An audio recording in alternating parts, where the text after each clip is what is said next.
Hi everyone, got ourselves a fresh to the floor 2012 Sportster 1200 Custom.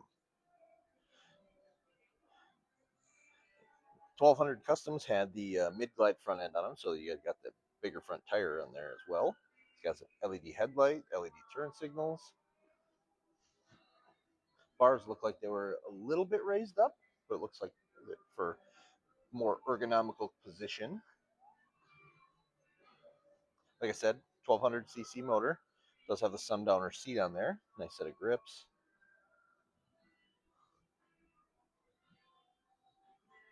Does have a detachable backrest on there. Some LED turn signals out back and the brake light. Bike's in great condition. Come on down and check it out. Vandervest Harley-Davidson, 1966, Velp Avenue, Green Bay, Wisconsin.